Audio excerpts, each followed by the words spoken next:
sa dakilang Diyos Ama, upang atin ang makanta, buhay na walang hanggan.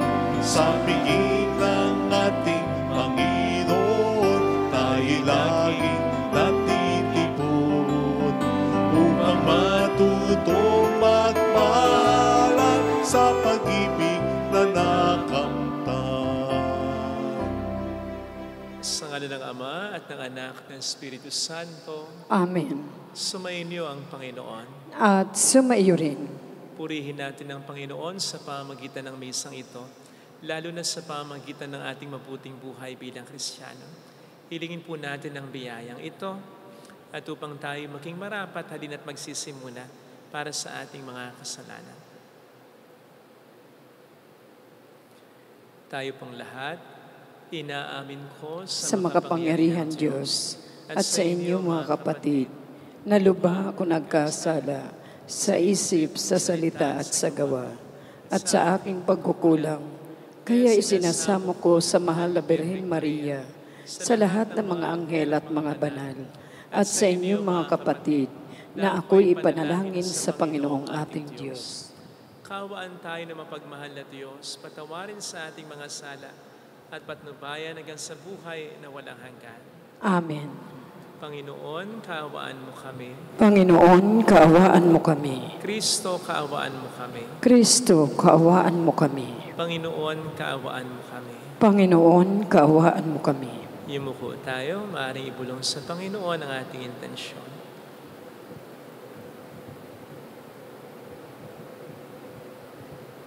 Igdasal natin ang mga may sakit, ang mga tumutulong sa ating simbahan, ang mga OFW. Manalangin tayo. Ama naming makapangyarihan, pakita mo ang iyong paglingap sa iyong pag-antig sa aming kalooban, upang ang pamumunga ng gawain mo sa amin ay aming mapakinabangan at ang mapagpagaling mong katapatan ay aming mapangatawanan sa pamamagitan ni Jesucristo, kasama ng Espiritu Santo magpas sa walang hanggan. Amen. Ang salita ng Diyos mula sa aklat ni Propeta Daniel. Akong si Daniel ay nakakita ng isang malaking dagat na binabayo ng malakas na hangin kabi-kabila. Mula sa dagat ay may lumitaw na 4 na iba't ibang dambuhala. Ang una ay parang leon, ngunit may pakpak ng agila. Nabunot ang mga pakpak nito. Umangat ito sa lupa at tumayong tila tao. Binigyan ito ng isipan ng tao. Ang ikalawa naman ay mukhang oso.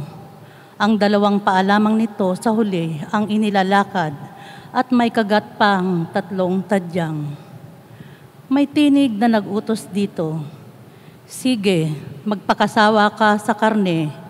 Ang ikatlo ay kawangis ng leopardo. Ito'y may 4 na pakpak sa likod, 4 ang ulo, at binigyan ng kapangyarihan.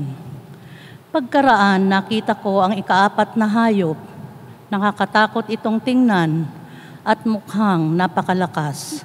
Bakal ang ngipin nito at tanso naman ang mga panga. Niluluray ng bibig nito ang anumang makagat at tinatadyakan ang matira doon. Kaiba ito sa 3 nauna pagkat ito'y may 10 sungay. Pinagmamasdan kong mabuti ang mga sungay at nakita kong may tumutubo pang isa. Ang 3 sungay ay nabunot upang magkaroon ng puwang ang sungay na tumutubo. Ito ay tulad ng tao, may mga mata at bibig. Nakapangingilabot ang sinasabi nito. Habang ako'y nakatingin, may naglagay ng mga trono. Naupo sa isa sa mga ito ang isang nabubuhay magpakailanman. Kumikinang sa kaputian ang kanyang kasuotan at parang lantay na lana ang kanyang buhok. Ang trono niya ay nagniningning. Ang mga gulong nito ay apoy na nagliliyab. Waring agos ng tubig ang apoy na bumubuga mula sa trono. Ang naglilingkod sa kanya ay 1,000,000, bukod pa sa milyon-milyong nakaantabay. Humanda na siya sa pagagawad ng hatol at binuksan ang mga aklat. Dahil sa kakilakilabot na mga bagay na sinasabi ng sungay, naakit akong manood hanggang sa mapatay ang ikaapat na hayop at ihagis sa apoy. Yaong ibang hayop ay inalisan ng kapangyarihan, ngunit pinananatiling buhay ng kaunti pang panahon. Patuloy ang aking pangitain. Ang nakita ko naman ay isang tila taong nakasakay sa ulap. Bumababa ito at lumapit sa nabubuhay magpakailanman. Binigyan siya ng kapamahalaan, ng karangalan at ng kaharian. Siya ay paglilingkuran ng lahat ng tao, bansa at wika. Ang pamamahala niya ay di matatapos at hindi mawawasak ang kanyang kaharian. Ang salita ng Diyos. Salamat sa Diyos. Dakilait papurihan ang poon magpakailanman. Dakilait papurihan ang poon magpakailanman. Purihin ninyo ang Panginoon, mga bundok at mga burol. Awitan siya ng papuri at dakilain magpakailanman. Dakilait papurihan ang poon magpakailanman. Purihin ninyo ang Panginoon, lahat ng tumutubo sa lupa. Awitan siya ng papuri at dakilain magpakailanman. Dakilait papurihan ang poon magpakailanman. Purihin ninyo ang Panginoon, mga bukal ng tubig. Awitan siya ng papuri at dakilain magpakailanman. Dakilait papurihan ang poon magpakailanman. Purihin ninyo ang Panginoon, mga dagat at mga ilog. Awitan siya ng papuri at dakilain magpakailanman. Dakilait papurihan ang poon magpakailanman. Purihin ninyo ang Panginoon, mga balyena at lahat ng nilikhang nasa tubig. Awitan siya ng papuri at dakilain magpakailanman.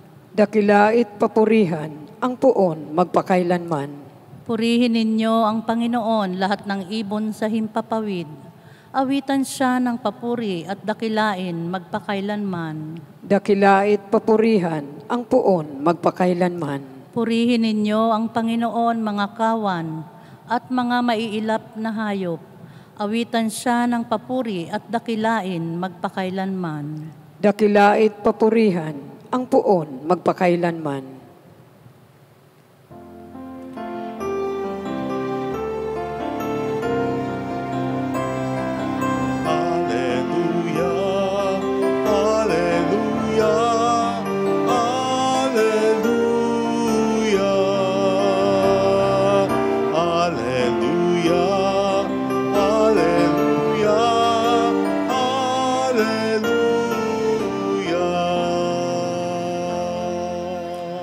Sumainyo ang Panginoon.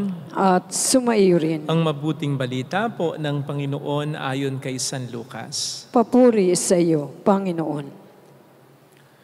Noong panahong yon, sinabi ni Jesus sa kaniyang mga alagad ang isang talinghaga, "Tingnan ninyo ang puno ng igos at ibang punong kahoy. Kapag nagdadahon na ito, alam ninyong malapit na ang tag-araw. Gayon din naman kapag nakita ninyong nangyayari na ang mga ito, nalalaman ninyong malapit ng maghari ang Diyos.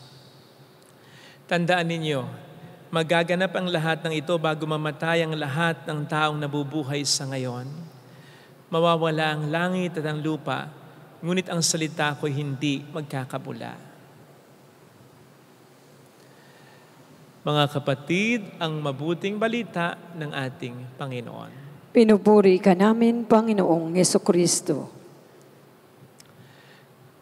Welcome sa Our Lady of Lasalette Quasay Parish, kung saan ayos lang umiyak at samahan tayo ng mahal na ina sa pag-iyak at sa pagdarasal upang maging maayos ang lahat.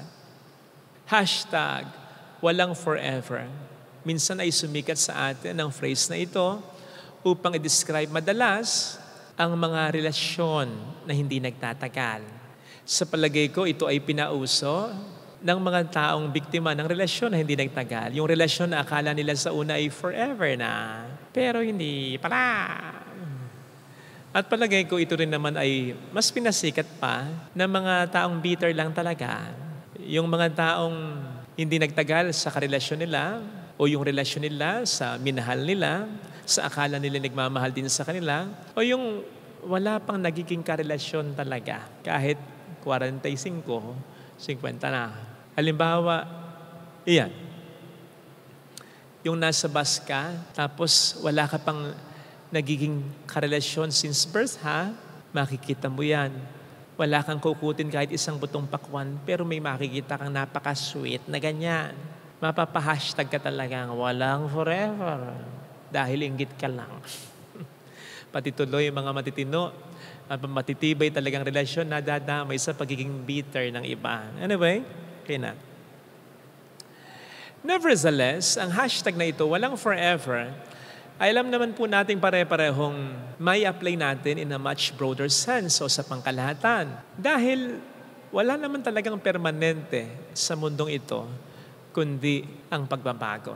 Anumang bagay, gaano man katibay, maluluma, mawawala, masisira. Walang sitwasyon na hindi nagbabago paglipas ng panahon. At kahit na yung mga napakatibay na relasyon, yung faithful talaga sa isa't isa, magtatapos din yun. Kaya nga ang sumpaan sa kasal ay for better, for worse, for richer, for poorer, till death do us part. Ibig sabihin, hanggang kamatayan o hanggang o habang nabubuhay ang minamahal o nagmamahal. Kasi kahit gaano katibay ang relasyon na yan, pwedeng putulin pa rin yan ng kamatayan. And that's life. How sad. Walang permanente kundi pagbabago. Everyone changes. Kahit gustuhin mo hindi ito. Kahit aware ka o hindi dito, magugulat ka na lang, naluma na pala, nawala na pala, nagbago na pala. Magugulat ka, may bago na. At yung bagong yon, lilipas din yon, mawawala din yon. Ganyan ang buhay. Yan ang sinasabi sa ating mga pagbasa. Actually, ang sinasabi sa ating pagbasa ay mas drastic, mas matindi pang pagbabago, cosmic. Kasi ang sabi dito, mawawala ang langit at ang lupa. And so amidst these small and big changes, we tend to search and hold on for what remains. Sa gitna ng mga pagbabago sa buhay natin, naghahanap tayo ng constant na mapanghahawakan natin. Kaya nga, yung mga iniiwan ng boyfriend and girlfriend, either sa makabilang relasyon, sa makabilang bahay o sa makabilang buhay, makikita agad-agad yung value ng friends nila o ng iba nilang mga mahal sa buhay. They will tend to think na, di pa naman ako nag-iisa, nandiyan pa rin naman sila, di ba? O kaya naman yung mga na-aksidente, o kaya nagiging biktima ng kalamidad, lindol, baha, sunog, lalo pat wala naman sa kanilang nawalang mahal sa buhay. Anong madalas ang sinasabi nila? Ayos na rin. At least walang napahamak sa atin. At least buhay ang mga mahal ko. Yung mga bahay na yan, yung mga gamit na yan, kikitahin pa yan, maibabalik pa yan. Pero at least nandito ang mga mahal ko at ako buhay. Na para bang natitake natin, gaano man katitindi o gaano man kalalaki, ang mga pagbabago sa buhay natin, basta't may nananatili sa atin. At gumanon ako, quote-unquote, nananatili. Kasi kahit yung mga nananatili na yan, balang araw, ikaw o sila ay mawawala din naman. Kaya nga, napakaganda ng ating mabuting balita. Sapagkat ang sinasabi ng ating Panginoon dito, may mananatili, may constant in the midst of all these changes in our life. Ang Diyos, ang salita ng Diyos. Yun ang sinasabi dito. Mawawala ang langit at lupa, ngunit ang salita ko'y hindi magkakabula.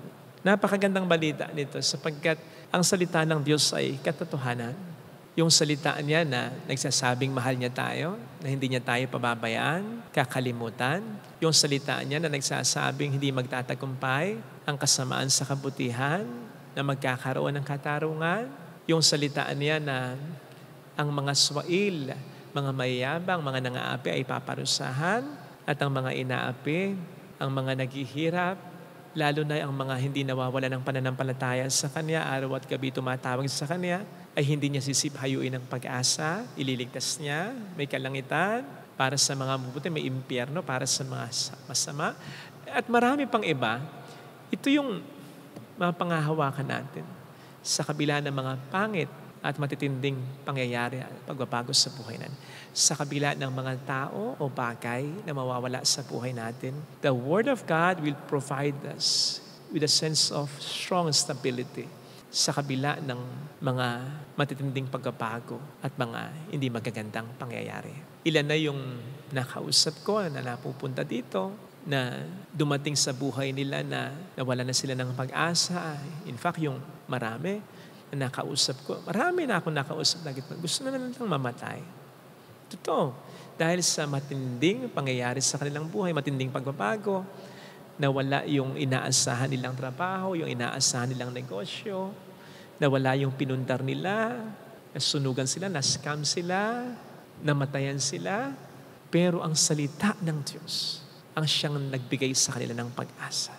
So sa kabila ng mga nawala at nagbago sa kanilang buhay, kumapit sila sa salita ng Diyos na nagbibigay ng buhay. Ganon ka makapangyarihan ang salita ng Diyos. Kaya napaka-panghihinayang kapag hindi natin ito binibigyan ng halaga. Kapag hindi tayo nagbabasa, kahit pakonti-konti lang ng Biblia, sa loob ng isang araw o lumilipas, hindi lang ang buwan, minsan taon pa. Minsan marami pang taon na hindi talaga tayo nagbabasa. Kusa, kahit konti lang araw-araw, every other day, sa Biblia o ng Biblia. Nakalulungkot din kapag hindi tayo partikular sa salita ng Diyos, kapag tayo magsisimba na okay lang na late. Total naman, naabutan ko pa naman yung sermon ni Father. Hindi mahalaga yung salita ng Diyos. Kaya nga parte pa rin ito. In fact, mahalagang parte ng misa. Kasing halaga ng komunyon o banal na Eucharistia. Nakalulungkot din na bago magmisa, hindi man lang mag-concentrate na ihanda na ang sarili. Text pa rin ang text, nakikipag-usap pa rin, nag-scroll pa rin. Napapailing na lang ako pag may nakikita ako nag-cellphone sa loob ng simbahan. Sa kabila ng mayat-mayan paalala, kapatid, kahit nasa literal na pagtatanim ng halaman, kinakailangan ang lupa ihanda mo. Ganon din sa pagtatanim ng salita ng Diyos sa ating puso. Paano niya matatamnan nito kung napakarami na ng damo, napakarami ng bato, napakatigas na ng puso natin dahil ang mga nakakalaman dyan ay mga salita ng tao. Kaya nakalulungkot na kapag share tayo ng ibang mga salita ng tao, videos, pero hindi natin na-share ang salita ng Diyos. Ang pagninilay sa salita ng Diyos. Tapos magtataka tayo kung bakit napakalaki ng kaso ngayon ng depression.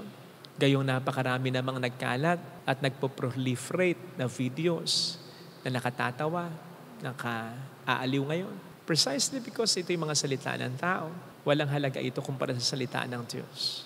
Kaya sana mga kapatid, bigyan natin ng halaga ang salita ng Diyos. Sapagkat kung gaanong makapangyarihan ng Diyos, ganun din ang kanyang salita. Kaya nga ang salita ay naging tao na tumutukoy sa ating Panginoong Jesucristo. Kung ang Diyos ay who was and who is to come, ganun din ang kanyang salita. Ito'y noon, ngayon, at sa habang panahon. Pwedeng hindi baguhin ang mga nangyayari sa paligid natin, pero yung disposisyon natin, yun ang kanyang babaguhin. Upang manatili tayong matatag, umaasa at sumasampalataya sa kabila ng mga pagbabagong nagaganap sa ating buhay. Ito sana ang bigyan natin ng halaga. Amen. Lagay natin ang ating kanang kamay sa tapat ng ating puso.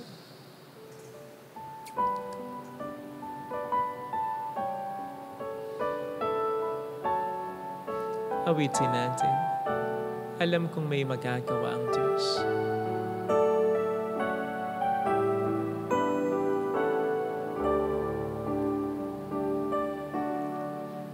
Alam kong may magagawa ang Diyos.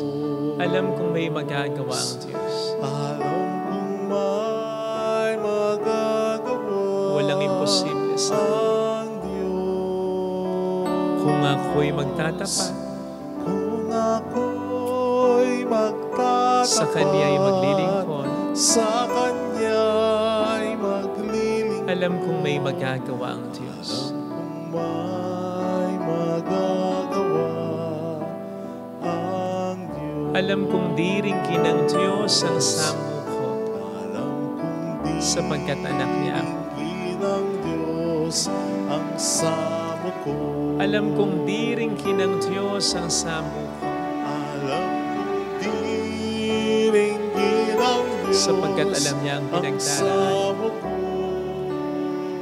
Kung ako'y magtatapat, Kung ako'y magtatapat, sa Kanya'y maglilingkod, sa Kanya'y maglilingkod. alam kong di rin kinang Diyos ang samo ko. Di rin ginang Diyos Pumikit tayo. ang samo. Panginoon, humihingi kami ng tawad dahil sa maraming mga pagkakataon nagagalit, nagtatampo, nangihinawa kami sa pagtawag sa iyo dahil iniisip namin hindi mo kami pinakikinggan, hindi mo kami sinasagot. Wala kang pakialam. Now we realize, nandiyan na ang sagot. Nasa banal na kasulatan na, nasa makabuluhang pagninilay ng pari sa misa. Nandiyan na. Sinasagot mo na ang aming mga katanungan. Pinapayuhan mo na kami. Sinasabi mo na sa amin ang dapat namin gawin. Kaya sa huli, kung hindi kami makikinig sa iyo, wala kaming ipanginsin kundi sarili namin sapagkat nandiyan ang salita mo. Kailangan lamang namin tanggapin at sundin. Hallelujah! Hallelujah! Hindi magbabago ang salita niya sapagkat ito ay totoo noon, ngayon hanggang sa habang panahon. Siya ay muling babalik sa atin. You just have to listen to it, to read it, to reflect on it, and of course, to believe in it. Hallelujah! Ano man ang maging sitwasyon, mahal ka ng Panginoon. Sino man ang magbago sa iyo, sino man ang mangiwan sa iyo, mahal ka ng Panginoon. Panghawakan mo yun. Hindi magkakabula. Hindi mawawala ng kapangyarihan yung salitang iyon. Mayroong magandang mangyayari sa iyo. Mayroong magandang masala naman ang mangyayari. Panghawakan mo ang pangako niya. Panghawakan mo ang salita niya. Sapagkat ang Diyos ay hindi nanloloko. Pag sinabi niya, ginagawa niya. It may take some time, pero maayos din yan. Unti-unti. Have faith. Solid faith. Trust in Him. Kung lalapit kay Jesus, hindi masisiphayo. Hindi ka madidisappoint. Hindi ka bibiguin. Tapat ang Diyos sa mga salitang sinabi niya, iniwan niya sa atin. Papuri sa Ama at sa Anak at sa Espiritu Santo. Kapara ng sa unang-una, ngayon at magpakailanman, at magpasawalang hanggan. Amen. Pag-aalay.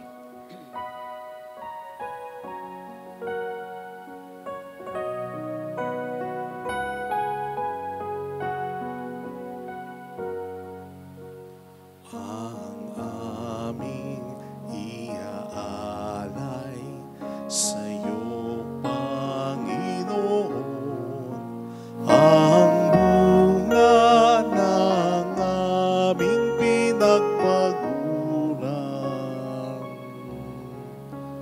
ang aming maihahandog, bukal sa kalooban, ang tapat na pag-aalay ng buhay.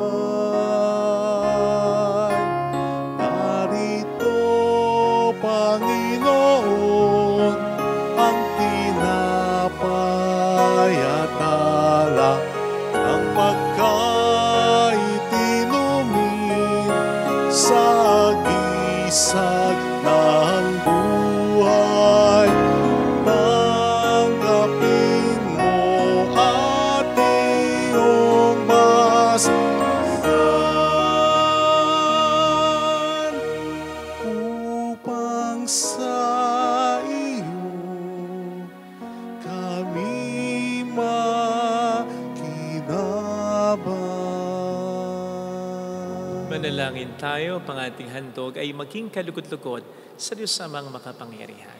Tanggapin nawa ng Panginoon itong paghahain sa iyong mga kamay, sa kapurihan niya at karangalan, sa ating kapakinabangan at sa buong sambayanan niyang banal. Ama naming lumikha, tanggapin mo ang mga banal na alay na iyong ipinag-utos na aming italaga sa pagsamba sa iyong ngalan At upang kami pagintapating pangunlakan ng iyong tapat na pagkamahal, gawin mo ang iyong mga utos sa isundin namin kailanman. Sa pamamagitan ni Hesus Kristo, asama ng Espiritu Santo magpas sa walang hanggan. Amen. Sumainyo ang Panginoon. At sumayo rin. Taas sa Diyos ang inyong puso at diwa. Itinaas na namin sa Panginoon. Pasalamatan ang Panginoong ating Diyos. Marapat na siya ay pasalamatan. Ama naming makapangyarihan, tunay nga pong marapat na ikaw ay aming pasalamatan.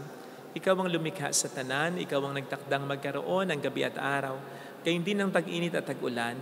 Ikaw ang humubog sa tao bilang iyong kawangis, na mapagkakatiwala ang mga siwa sa daigdig.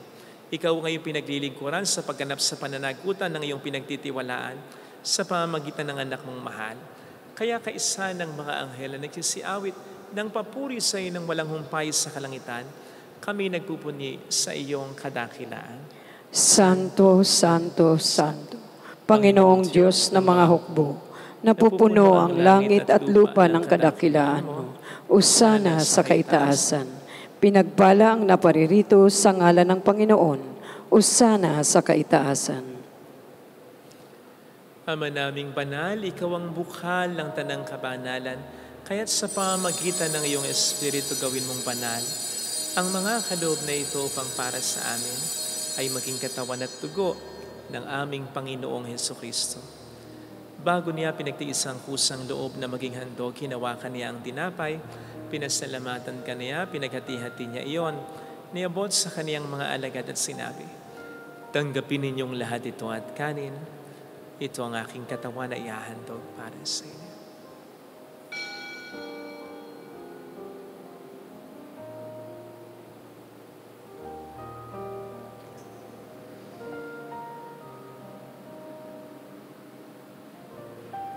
Gayon din naman ang matapos ang hapunan, hinawakan niya ang kalis, muli kaniyang pinasalamatan. Iniabot niya ang kalis sa kaniyang mga alagad at sinabi, tanggapin ninyong lahat ito at inumin. Ito ang kalis ng aking dugo, ng bago at walang hanggang tipan. Ang aking dugo na ibubuhos para sa inyo at para sa lahat. Sa ikapagpatawad ng mga kasalanan, gawin niyo ito sa pag-alala sa akin.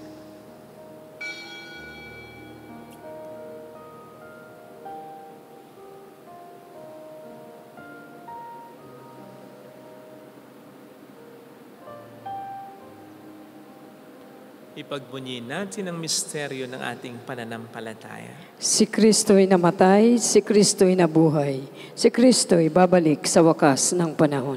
Ama, ginagawa namin ngayon ang pag-alaala sa pagkamatay at muling pagkabuhay ng iyong anak, kaya iniaalay namin sa iyong tinapay ng buhay at ang kalis ng kaligtasan. Kami nagpapasalamat dahil kami iyong minarapat na tumayo sa harap mo para maglingkod sa iyo. Sinasamo namin kami na magsasalo sa katawan at dugo ni Kristo, ay mabuklod sa pagkakaisa sa pamamagitan ng Espiritu Santo. Ama, lingapin mo ang iyong simbahang laganap sa buong daigdig, puspusin mo kami sa pag-ibig, kaisa ni Leon na aming Papa at ni Dennis na aming Obispo at ng Tanang Kaparian. Alalahanin mo mga kapatid naming nahimlay nang may pag-asang sila'y muling mabubuhay, lalo ng aming mga ipagdarasal, saglit nating alalahanin at ipagdasal ang mga mahal nating yumao.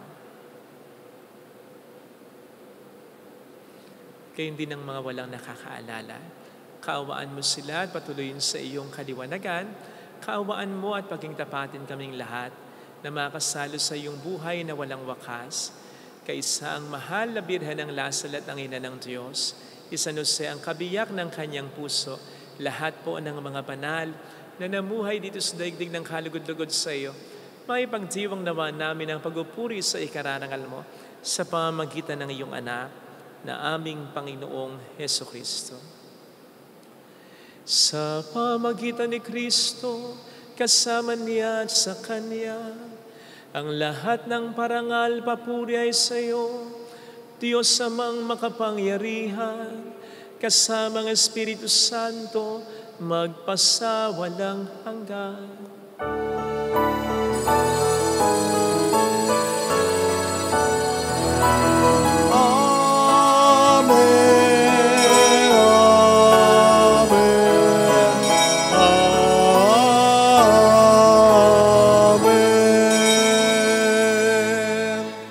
Tumawag tayo sa Ama.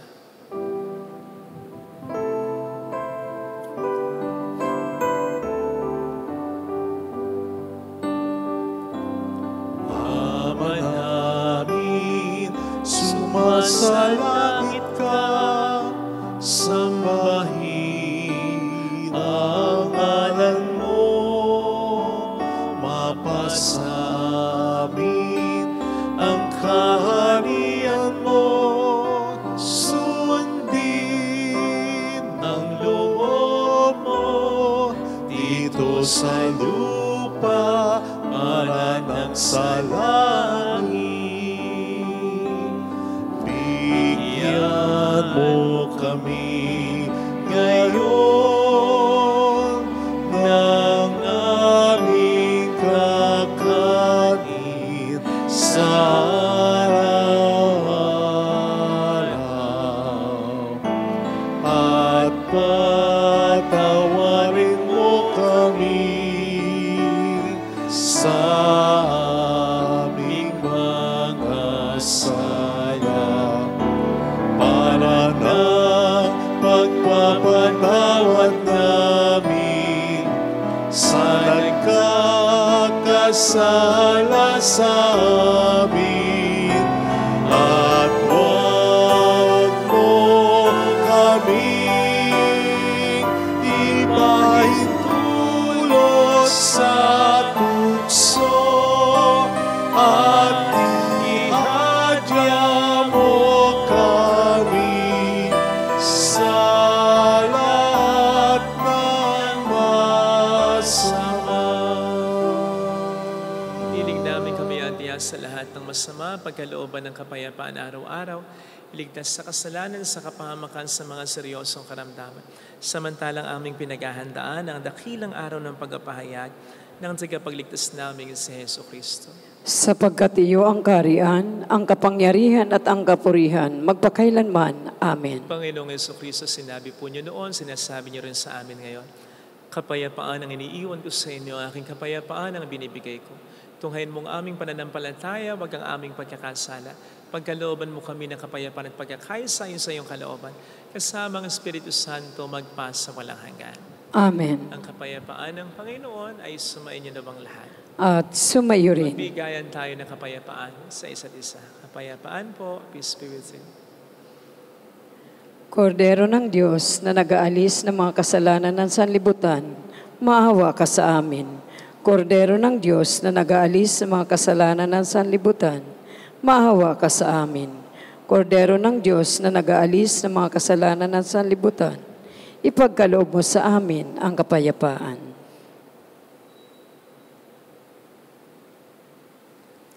Narito sa harap natin ng Panginoon ang ating buhay at kaligtasan. Mapapalad tayong hindi niya kailanman pababayaan. Panginoon, hindi ako karapat-dapat na magpatuloy sa iyo, ngunit sa isang salita mo lamang ay gagaling na ako.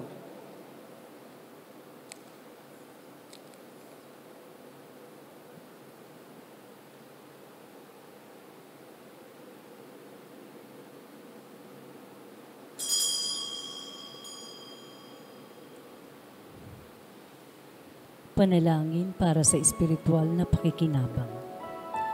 Panginoong Hesus, ako ay naniniwala na ikaw ay nasa kabanal-banalang sakramento. Iniibig kita ng higit sa lahat at ninanasa kong tanggapin ka sa aking kaluluwa. Sapagkat sa mga sandaling ito, hindi kita matatanggap sa sakramento. Tumuloy ka sa espiritu sa aking puso. Niyayakap kita na para bang naririto ka na. Inaalay ko ng buong buo ang aking sarili sa iyo. Huwag mong hayaang mawalay ako sa iyo. Amen. Pag-ibig ang alok mo sa lahat. Kahit kami hindi karapat-dapat, tinawag mo pa rin kaming lahat. Sa iyo, Ama, kami nagkaisa, nagpupuri ngayon ang aming puso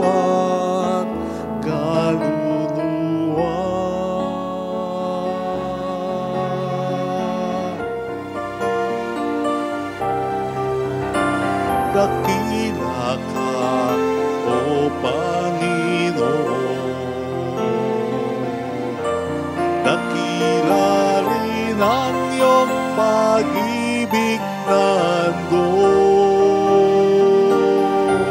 Dakila ka pagkat sa araw na ito, tinawag mo kami upang maging anak mo.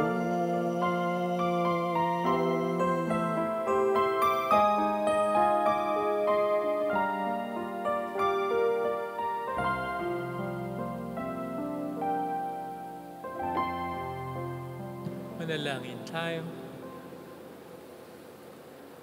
Ama naming mapagmahal, kaming pinagkakalooban mo ng pag-asalo sa iyong kagalakan ay lagi namang lumingon sa pinanggalingan nitong banal na pakikinabang upang kami huwag mawalay sa iyo na aming hantungan sa pamamagitan ni Jesucristo.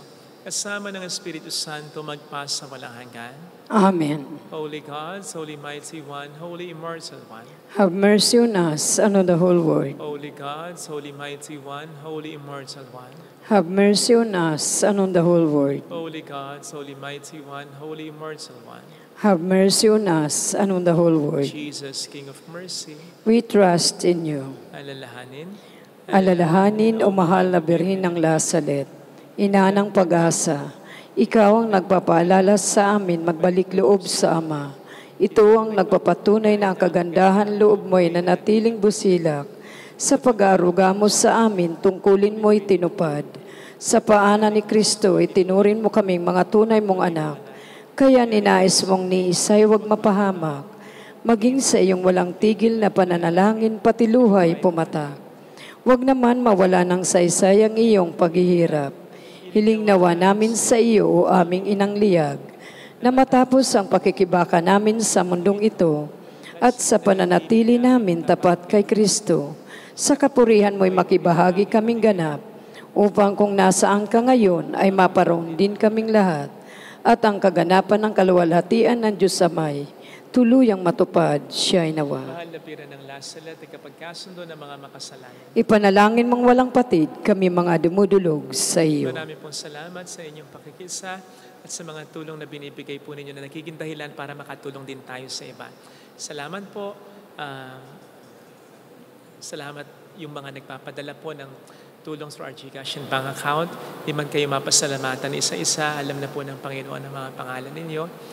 At siya na po ang bahala sa inyo. Yun po ang lagi naming dasal dito para sa inyo. Salamat po. Sumayin niyo ang Panginoon. At sumayo rin. Palain kayo kasama ang ating pamilya na mapagmahal at Diyos, ng Ama at ng Anak at ng Espiritu Santo. Amen. Umayo tayo sa kapayapaan ni Kristo. Salamat sa Diyos.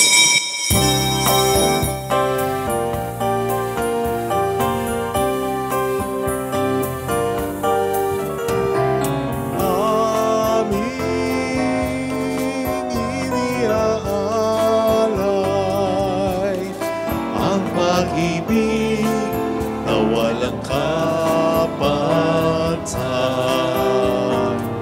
Okay, sarap mabuhay kung may nagmamahal. Pagmamahal na tunay at laging dalisay. Ang Birhen kong umibig ay walang sintamis, pagsintang saktalinis sa iyo hanggang langit. O Birhen, Birheng mahal, sa awit at sa dasal